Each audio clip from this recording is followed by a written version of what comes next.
En la tabla presente encontramos las distancias medias de los planetas al Sol, ¿verdad? Están en unidades astronómicas, eso es lo que quiere decir esa abreviatura, UA, unidades astronómicas.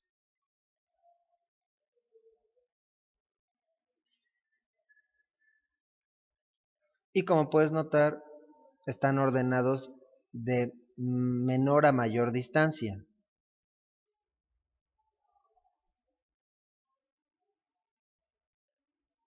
siendo de esa lista el planeta más cercano Mercurio y el más lejano Saturno, ¿verdad? Bueno, ¿cómo se define la unidad astronómica? Bueno, también en primer lugar, ¿por qué digo distancias medias? Como sabemos, los planetas orbitan eh, siguiendo trayectorias elípticas o en órbitas elípticas alrededor del Sol. Eso implica que hay una distancia menor y una distancia mayor, así que estos valores son el promedio entre ambas distancias, aunque en realidad las órbitas son poco excéntricas y en realidad no hay tanta diferencia entre ellas, hablando en porcentaje. Bueno, entonces las unidades astronómicas se definen como la distancia media entre la Tierra y el Sol. ¿Cuál es la distancia entre la Tierra y el Sol? En el perihelio, la Tierra se encuentra, es decir, en su posición más cercana al Sol se encuentra a unos 147 millones de kilómetros. 147. Mientras que en el afelio se encuentra a unos 152 millones de kilómetros. El promedio serían aproximadamente 150 millones de kilómetros. Así que una unidad astronómica, obviamente cuando hablamos de distancias en el universo, tenemos que utilizar unidades de longitud especiales debido al enorme tamaño del universo. Entonces estamos hablando de una cantidad muy grande, 150 millones de kilómetros. Es decir, sería un 150 seguido de 6 ceros. Si expresamos esto en notación científica, sería un 1.5, ¿sí? Por 10. Dijimos 150 con otros 6 ceros, hasta aquí llevaríamos por 10 a la 6, a la 7, a la 8. Por 10 a la 8 metros, perdón, kilómetros. Y si todavía queremos expresar este valor en metros, bueno, tendríamos que multiplicar todavía por 1000, aumentando 3 ceros todavía. Recordando que un kilómetro tiene 1000 metros, entonces la unidad astronómica se puede considerar como 1.5 por 10 a la 11 metros. A pesar de que resulta una unidad enorme y en toda nuestra vida no vamos a recorrer ni una fracción de esa distancia, cuando hablamos de distancias en el universo, esta es una distancia muy pequeña. Es una unidad práctica solo para medir distancias en la localidad, en el sistema solar. Más allá, distancias entre estrellas, y no hablemos de galaxias, se tienen que utilizar otro tipo de unidades de longitud que después, de las cuales después hablaremos, como son el año luz, que es la que se utiliza más en cuestiones de divulgación, y también el parsec, ¿verdad? Sin embargo, bueno, estas unidades son mucho mayores que la unidad astronómica. Yo utilizo la siguiente analogía.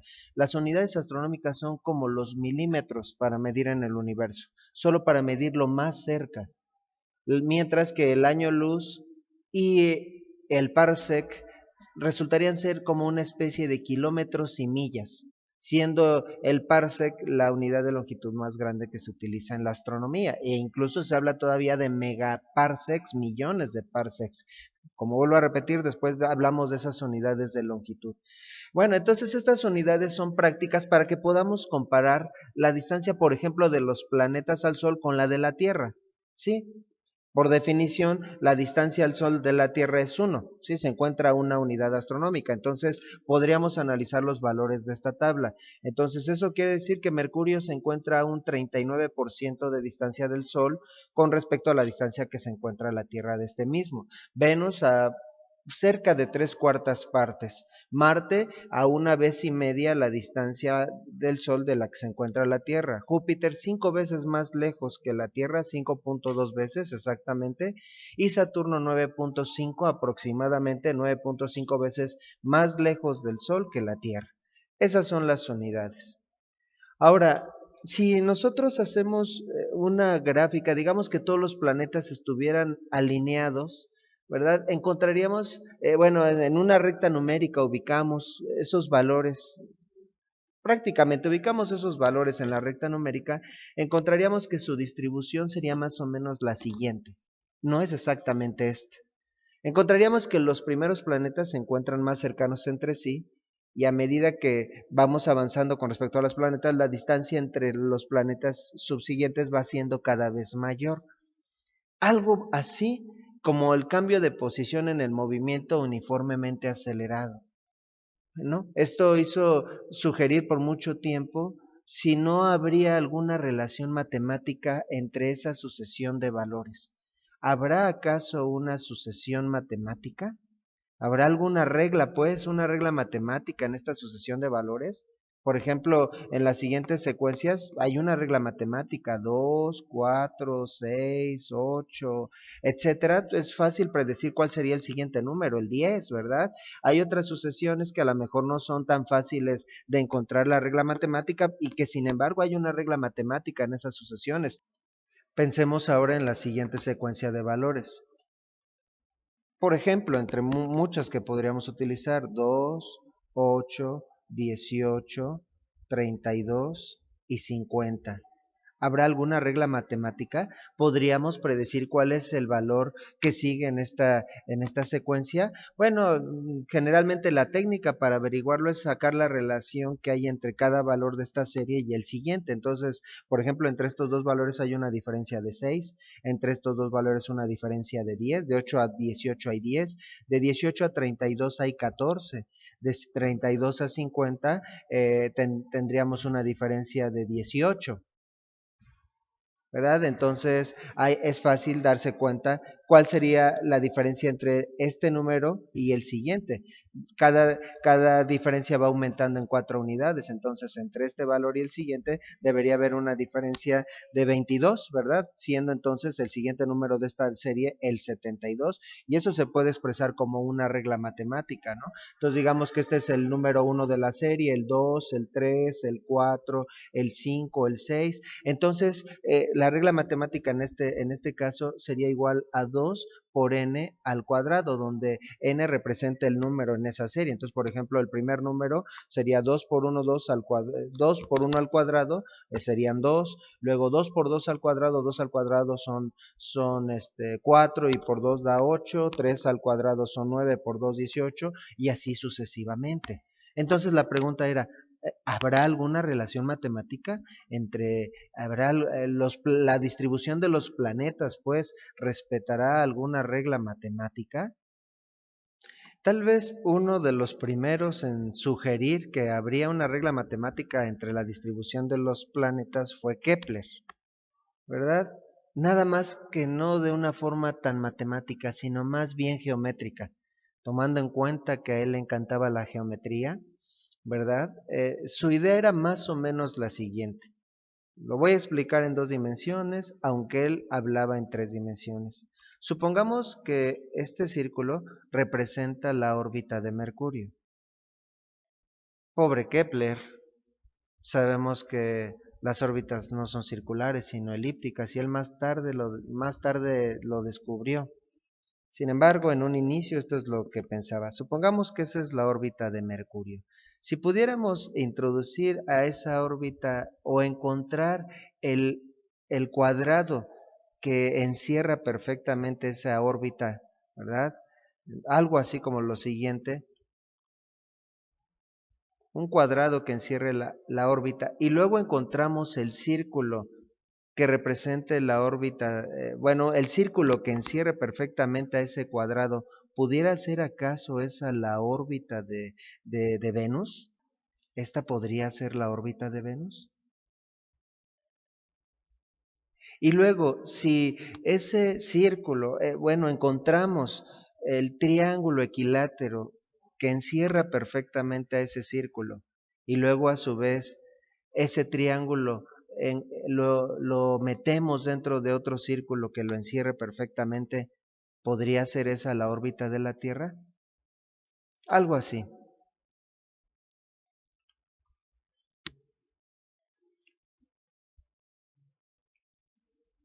¿verdad? Bueno, parece que esta idea se le vino a Kepler cuando estaba dando clases y dice la historia que hasta botó la clase y se fue corriendo para tratar de averiguarlo. Pero como estoy mencionando, en realidad su idea no era en dos dimensiones, sino en tres dimensiones y se basaba en la idea que se tenía de las figuras perfectas, ¿verdad? A fines del siglo XVI él buscaba desesperadamente una relación entre las órbitas planetarias y por qué están los planetas a la distancia que están, ¿verdad?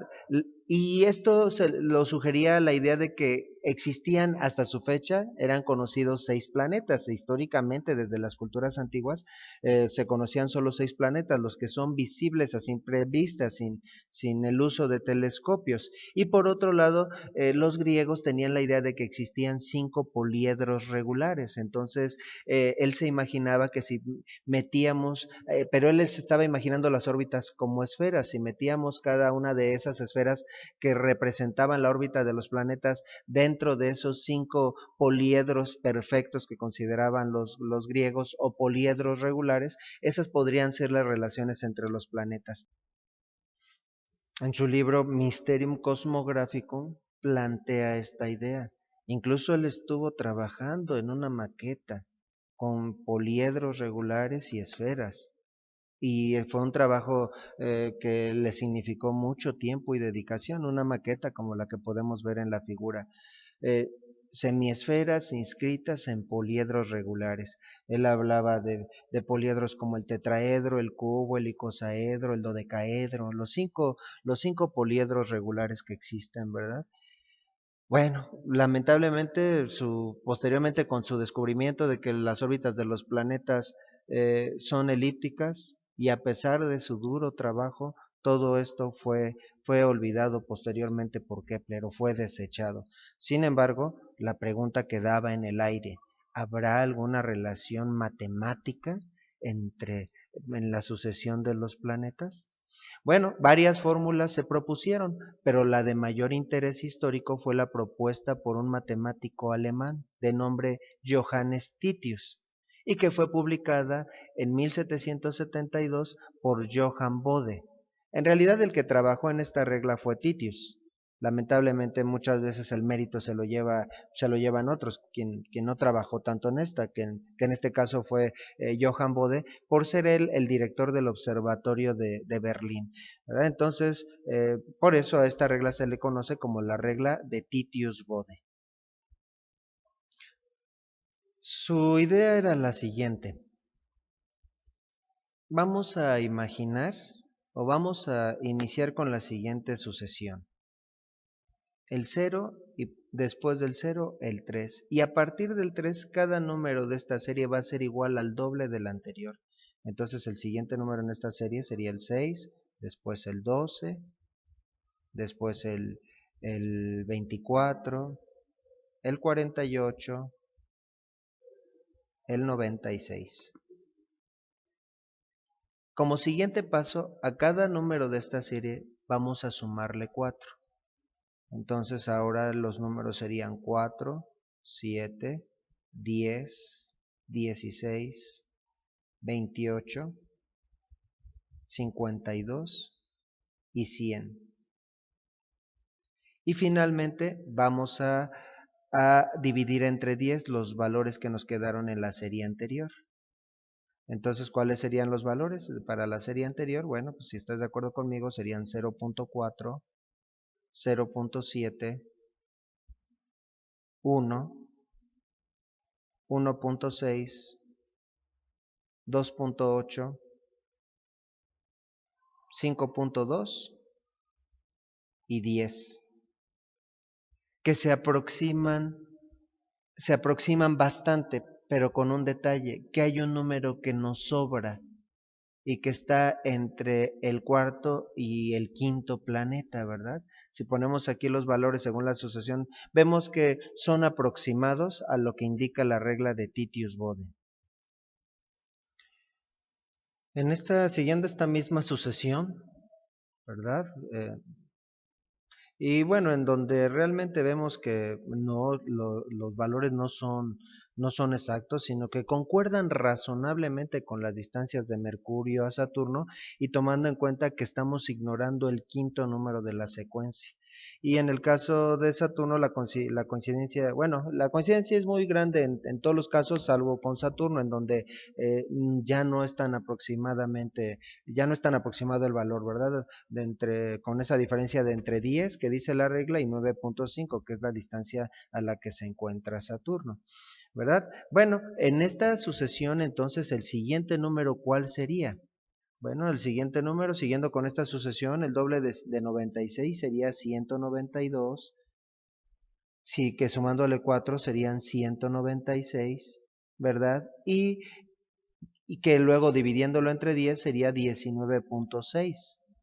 Entonces, el siguiente planeta, siguiendo esa regla, tendría que estar a 19.6 unidades astronómicas.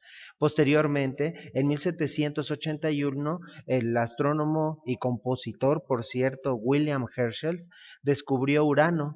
¿Y en dónde resultó estar situado?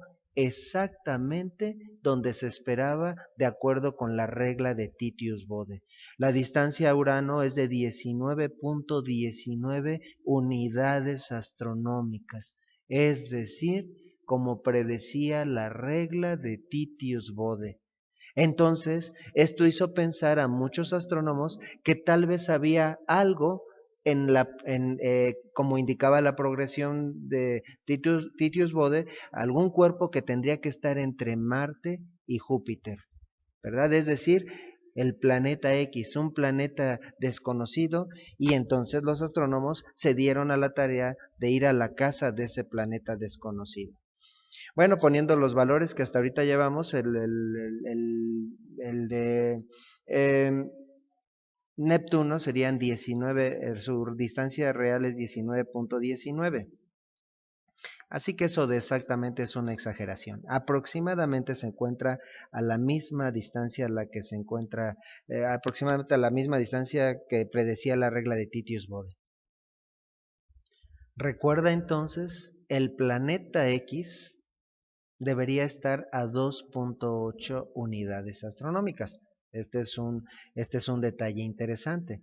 Así que hacia fines del siglo XVIII se organizó un grupo de astrónomos dispuestos a compartir la tarea de cazar al planeta perdido. ¿Y por qué un grupo de astrónomos alemanes? Bueno, porque la regla la habían establecido una pareja de alemanes, ¿verdad? Tanto Titius como Bode.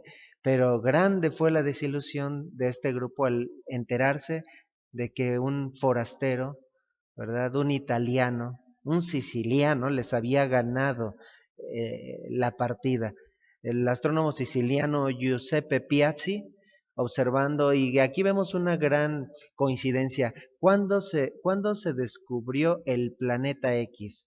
Que ahora sabemos que fue el primero de los asteroides descubiertos. Se descubrió el primer día del siglo XIX. Y ahorita menciono más adelante por qué una gran coincidencia. Pero ¿cuál es el primer día del siglo XIX? El primero de enero de 1801. Él descubrió en la constelación de Tauro un objeto que no estaba en las cartas celestes de la zona y que cambiaba su posición noche a noche entre las estrellas, tal como hacen los planetas. Ahora, ¿cómo medir su distancia? Ya para estas fechas ya se sabía la relación que hay entre la distancia y el periodo de los planetas, que corresponde a la tercera ley de Kepler, ¿verdad? Pero lamentablemente en ese movimiento se estaba acercando a la posición del Sol y no iba a ser posible observarlo en los siguientes días, para las siguientes fechas. Así que antes de poder acumular suficientes observaciones, el nuevo objeto se acercó tanto que se hizo imposible su observación. Posteriormente, el cuerpo celeste ya no se pudo encontrar. Sin embargo, había un matemático muy brillante, un joven matemático brillante alemán, casi desconocido, Carl Friedrich Gauss, que él había desarrollado un método para trazar la órbita de planetas a partir de posiciones conocidas y los tiempos de cada una de estas posiciones. En pocas palabras, podríamos decir que este matemático le dijo a Giuseppe Piazzi, dime en dónde viste al planeta desconocido y en qué fechas, y yo te puedo decir en dónde debe estar para estas otras fechas, en una fecha posterior cuando el planeta ya no estuviera tan cerca de la posición del Sol. Con esta regla se recuperó el objeto perdido. ¿Cuándo te imaginas?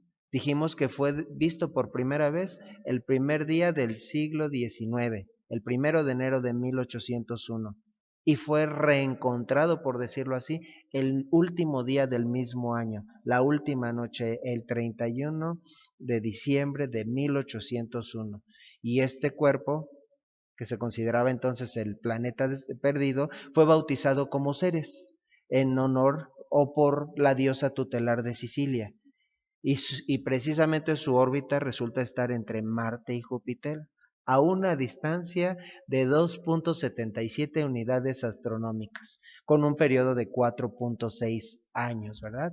2,77, primer asteroide, Ceres. Sin embargo, empezó a ocurrir algo extraño o peculiar.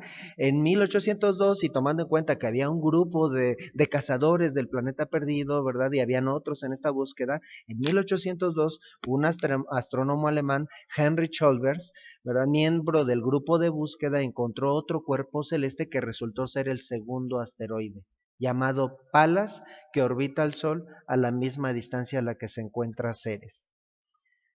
Ni Ceres ni Palas obviamente son visibles a simple vista, lo que indicó de inmediato, dada su distancia, ¿verdad? Que no es una distancia tan grande, tomando en cuenta que Júpiter es visible, que Marte también es visible, que deberían ser cuerpos muy pequeños. Ceres resultó ser el más grande de los asteroides y tiene un diámetro de solo unos 1,000 kilómetros. Palas es un poco menor. Como ambos asteroides tenían casi la misma órbita, entonces ahora se empezó a formular una teoría acerca de lo que estaba pensando. Y originalmente se especulaba que se trataba fragmentos de un planeta que había explotado. Por su diminuto tamaño, los asteroides también son llamados pequeños planetas. La historia, por esas mismas fechas, indica que en 1804 fue descubierto el tercer asteroide, Juno, todo muy cerca de inicios del siglo XIX. En 1807, el cuarto, al que bautizaron como Vesta. Y durante el siglo XIX se fueron lentamente descubriendo nuevos planetas, llegando su número a 300 hacia finales del siglo, cuando se introduce la técnica fotográfica y con ello el número aumentó rápidamente y de los asteroides que se alcanzan a fotografiar, pues hay hasta 3,000 asteroides catalogados y se estima que su número podría llegar hasta unos 100,000, incluyendo hasta los que se pueden fotografiar con los telescopios actuales. Su número ya termina siendo algo irrelevante e imposible de precisar, debido a que en el cinturón de asteroides, que ahora sabemos que es a la región a la que nos estamos refiriendo y que se descubrió, toma en cuenta, gracias a la regla de Titius-Bode, incluye fragmentos hasta del tamaño de polvo, pequeñas rocas, que sería imposible de catalogar o numerar, ¿verdad? Los asteroides se pueden clasificar en unos 230 que tienen un diámetro mayor a 100 kilómetros, solo unos 230 de más de 100 kilómetros, pero el número va aumentando considerablemente si vamos buscando objetos de pocos kilómetros. Así que el asteroide típico es como del tamaño de una montaña, ¿verdad? Pero no mucho más grande que esto. La inmensa mayoría de los asteroides están entre Marte y Júpiter. La idea de que los asteroides son fragmentos de un planeta que explotó prácticamente carece de apoyo por la comunidad astronómica, ya que si juntáramos todos esos fragmentos, eh, el planeta no alcanzaría a ser ni siquiera del tamaño de Mercurio. Más bien, lo más razonable es que los asteroides son fragmentos que se condensaron a partir de la nebulosa, de donde se formaron el resto de los planetas, pero que a diferencia del resto de los planetas no lograron continuar su proceso de aglomeración para formar un planeta. Sí, los planetas se formaron a partir de un disco, en donde estaba todo el material que se fue compactando, por decirlo de alguna manera. Pero en el caso de esta región no se pudo completar el proceso debido especialmente a la cercanía del planeta Júpiter, ¿verdad? Sería un caso similar al de los anillos de Saturno. En el caso de los anillos de Saturno, vemos que hay regiones en los cuales no hay material. Podríamos llamarles zonas muertas, ¿verdad? Pues te presento una imagen de los anillos de Saturno, ¿verdad? Y entonces hay regiones en donde no hay asteroides. Entonces, ¿qué pasa? ¿Por qué en esas regiones o no hay material? Eh, como le llamo, zonas muertas. ¿Por qué en esas zonas no hay material? Bueno, esto se debe a la cercanía de algunas lunas que tienen como peculiaridad que su periodo tiene alguna relación aritmética con el periodo que tendrían los asteroides en esa zona. En términos más sencillos, las lunas que están cercanas a esa zona, por decirlo de una manera sencilla, aunque esto tiene que ver más con el fenómeno de resonancia, eh, eh, las lunas que están cercanas a esa zona sacan al material y por eso ahí no se puede formar, ¿verdad? Lo mismo ocurre en el cinturón de asteroides. En el cinturón de asteroides también hay zonas en las que no hay material, ¿verdad? En el caso del cinturón de asteroides, la presencia cercana de Júpiter inhibió la formación de un planeta. Y la influencia de la gravedad de Júpiter se ve claramente en el cinturón de asteroides, porque se manifiesta que precisamente donde no hay asteroides, son zonas en las que habría una relación del periodo del asteroide que estuviera en esa zona con la con el periodo de Júpiter, ¿verdad? Cuando se tiene una relación aritmética del siguiente tipo, como en la siguiente serie, y ahora me explico, ¿verdad? De un medio del periodo de Júpiter, esto es, en una zona donde un asteroide tendría la mitad del periodo de Júpiter, o 2/3 del periodo de Júpiter, o 3/5 del periodo de Júpiter, tomando en cuenta que a cada distancia le corresponde uno y solo un periodo con base en lo que nos dice la tercera ley de Kepler, en esa zona no hay asteroides. Júpiter sacaría un asteroide que se encontrara en esta zona por un fenómeno que tiene que ver con la resonancia. En otras palabras, la influencia de Júpiter es muy grande en esta región y no permitió que se aglomerara el material para que se formara un planeta. Los asteroides también se pueden dividir en varias familias, entre ellas hay una familia que se conoce como asteroides tipo Apolo. Estos son un grupo de asteroides que tienen órbitas muy alargadas, o sea, varía mucho su distancia al Sol y se llegan a acercar a menos de una unidad astronómica, y es decir, se llegan a aproximar bastante a nuestro planeta y pueden pasar también cerca de Marte. Se conocen de este tipo de asteroides pues unas 2 docenas, e incluso son de los que a veces escuchamos noticias de que se van a aproximar mucho a la Tierra o que pasaron muy cerca de la Tierra. Estos asteroides pueden terminar chocando con algunos de los planetas terrestres, como Mercurio y Venus, o incluso algún satélite como la Luna, ¿verdad? Y estos pueden producir un gran cráter. También la mayoría de los asteroides se puede mencionar que son rocosos, eh, como si fueran de lava basáltica, de la que encontramos en la Tierra. También hay algunos que son ricos en agua, lo que significa que ese material nunca se ha fundido por el calor. Y por último podemos mencionar que hay asteroides que son muy ricos en hierro y níquel, es decir, también hay asteroides metálicos, que cuando llegan a chocar con la superficie terrestre tienen la apariencia de ser rocosos debido a que se incendiaron al ingresar en la atmósfera, pero al hacer un corte de ellos se puede ver en ese corte que en realidad son metálicos, muy duros por cierto, y se pueden ver en algún museo o en alguna exposición de rocas. Bueno, pues entonces todo pareciera indicar que los planetas sí respetan la regla de Titius-Bode, o en otras palabras, que sí hay una relación matemáticamente entre las distancias de los planetas.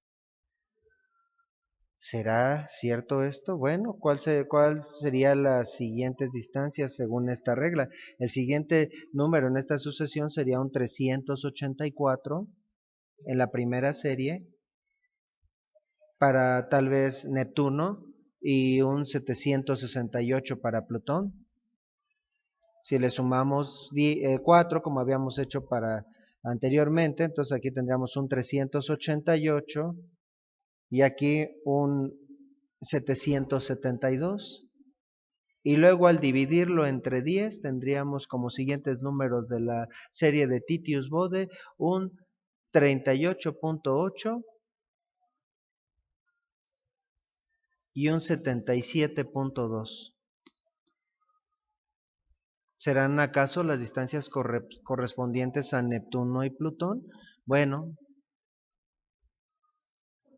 curiosamente encontramos que todo fue una mera coincidencia, porque en el caso de Neptuno su distancia no tiene que ver nada con la regla de Titius-Bode y mucho menos en el caso de Plutón. ¿Qué podemos mencionar? Que en el caso de Plutón, bueno, ya ha sido sacado de la clasificación de planeta y que además tiene una órbita muy excéntrica comparada con el resto de los planetas, y eso también hacía sospechar de que Plutón no es realmente un planeta o que tenga el mismo origen que los demás planetas, ¿verdad? Además de otra serie de problemas técnicos. Su distancia varía entre 29.7 a 49.3, pero no tiene nada que ver. Aún la distancia mayor de Plutón no tiene que ver nada con la regla de Titius-Bode, ¿verdad? Y la de Neptuno ya tiene bastante diferencia. Así que todo esto resultó ser una coincidencia matemática, ¿verdad? Una coincidencia matemática que se confirmó con Urano y que permitió, como he mencionado, descubrir el cinturón de asteroides. Así que si es una coincidencia matemática, entonces ¿por qué estamos hablando de esto? Bueno, en realidad estuvimos hablando de dos temas: cómo se descubrió el cinturón de asteroides y esta regla. Pero además también la podemos utilizar como una regla mnemotécnica para recordar una distancia aproximada a los planetas y tomando cuenta que es válida solo hasta Urano. Con esta regla no nos memorizaríamos la distancia de Neptuno y Plutón incluyendo el cinturón de asteroides. ¿Recuerdas la regla? 0, 3 y los siguientes números, el doble del anterior, 6, 12, 24, etcétera. Después le sumamos 4 y al final dividimos entre 10. He ahí la regla de Titius-Bode.